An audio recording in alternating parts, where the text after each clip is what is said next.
Welcome to Sethu Chitra kitchen. வரப்போகிற வரலட்சுமி நோம்புக்கு ரொம்ப சிம்பிளாக இந்த மாதிரி கூட சட்டுன்னு செய்யலாம். இது பேர் அல்வா பூரின்னு சொல்லுவாங்க, சுஜின்னு சொல்லுவாங்க. எப்படின்னு பார்க்கலாம். ஒரு கப் மைதா மாவு எடுத்திருக்கேன். இந்த மைதா மாவை இந்த கப்பில் நான் சேர்த்துடுறேன்.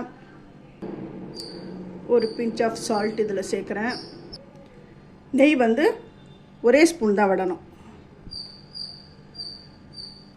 இந்த நெய் எல்லா இடத்துலையும் கோட்டார அளவுக்கு நல்லா கலந்து விட்டுக்கிறேன். நல்லா கலந்துட்டேன். அது இந்த நெய் இந்த மாவில் எல்லா இடத்துலையும் கலந்துடுது அப்படின்னு எப்படி தெரிஞ்சுக்கிறது அப்படின்னா, இந்த கொஞ்சம் மாவு எடுத்து அப்படி லைட்டாக குழக்கட்டை மாதிரி பிடிங்கோ. இந்த மாதிரி பிடிக்க வரும். இப்படி உடைச்சா உடையும். அந்த அளவுக்கு அந்த பதம் இருக்கணும். அப்போ தான் அந்த நெய் வந்து எல்லா மாவுலையும் கலந்துடுது அப்படின்னு தெரிஞ்சுக்கலாம்.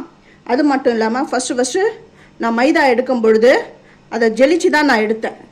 எந்த ஒரு பஷனம் பண்ணும்பொழுதும் மைதாவை ஜெலிச்சு எடுத்துக்கோங்க. தண்ணி வந்து கொஞ்சம் கொஞ்சமாக ஆட் பண்ணுறேன். இது வந்து கோதுமையில் செய்யலாமேன்னு அப்படின்னு நினைக்கிறவங்க கோதுமை மாவில் செய்யுங்க. ஏன்னா கோதுமை மாவில் அந்த அளவுக்கு அந்த இழுக்கிற பதம் வராது. கொஞ்சம் கொஞ்சமாக தண்ணியை விட்டு கொஞ்சம் லூஸாக தான் பிசைஞ்சிக்கணும். இந்த பாருங்கள், இந்த மாதிரி இந்த கையில் ஒட்டுது பாருங்கள்.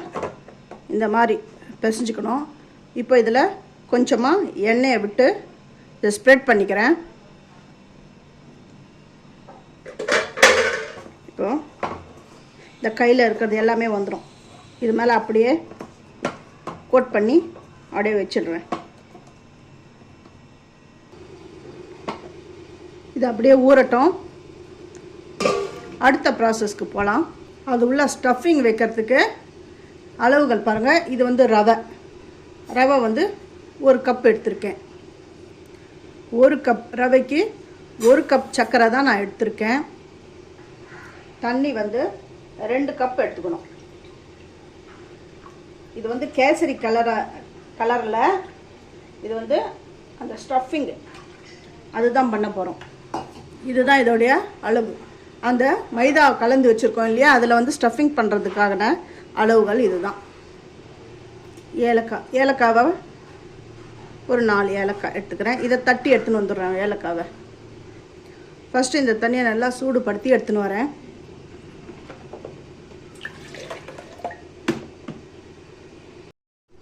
ஃபஸ்ட்டு நெய் கொஞ்சமாக நான் விட்டுக்கிறேன்.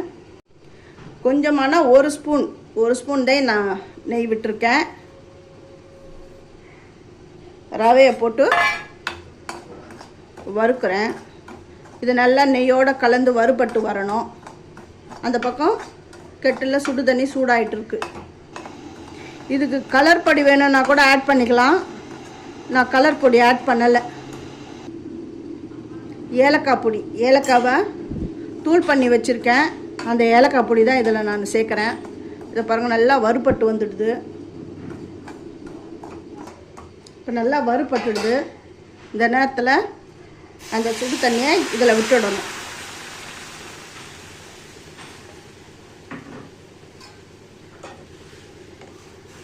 இது நல்லா இப்படி கலந்து கொடுங்க.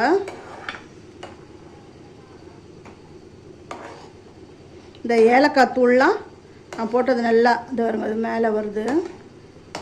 வேறு எதுவும் நினச்சிடாதீங்க, ஏலக்காய் தூள் தான் அது.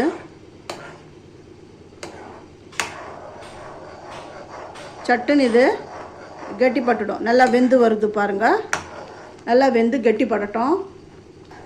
நல்லா வெந்து கெட்டியான பதம் அது வந்துடுது. இந்த டைமில் சர்க்கரையை சேருங்க. சர்க்கரையை போட்ட உடனே இந்த இலக்கம் கொடுக்கும்.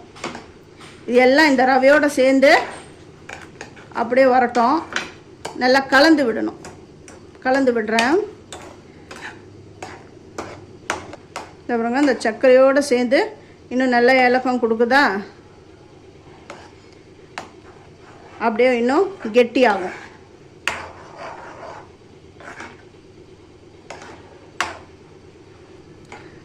நல்லா அல்வா ஸ்டேஜுக்கு வந்துடுது பாருங்கள். இது இன்னும் ஆற கெட்டி ஆகிடும். இப்போ இதில் ஒரு உருண்டை பிடிச்சிக்கலாம்.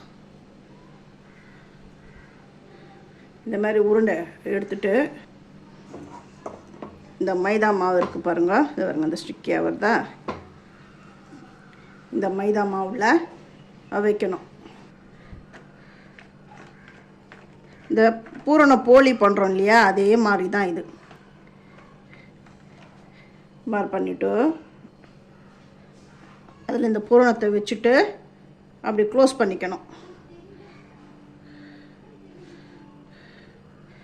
ரொம்ப ரொம்ப ஈஸியான மெத்தட் தான் இது, அவ்வளோதான். இதை அப்படியே தட்டிக்கணும். ஆனால் ஒன்று முக்கியமான ஒரு டிப்ஸ் என்னென்னா, வெளியில் வரக்கூடாது. நம்ம வச்சுக்கிற பூரணம் வெளியில் கிழிஞ்செலாம் வரக்கூடாது, இப்படி தான் இருக்கணும். இப்போ இதை எடுத்துட்டு எண்ணெயில் எடுத்துட்டு எண்ணெயில் ஃப்ரை பண்ணணும்.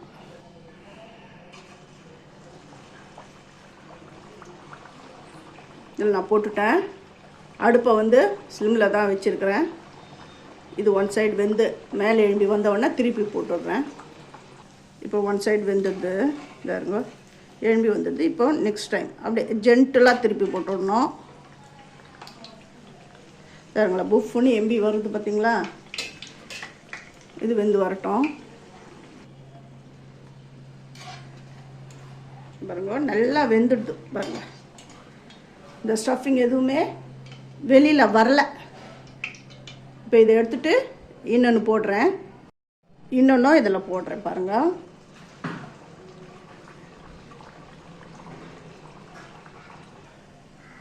எப்படி எம்பி வருது பார்த்தீங்களா, பூரி மாதிரி எப்படி எம்பி வருது பாருங்க. இப்படி வரணும்.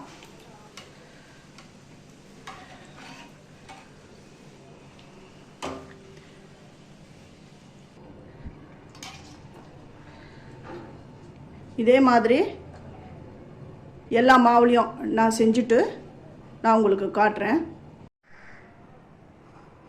சுஜ்ஜி ரெடி ஆகிடுது.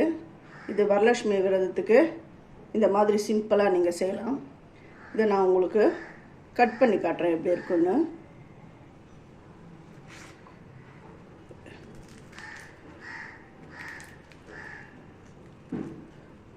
பாருங்கள், நல்லா சூப்பராக வந்திருக்கு பாருங்கள்.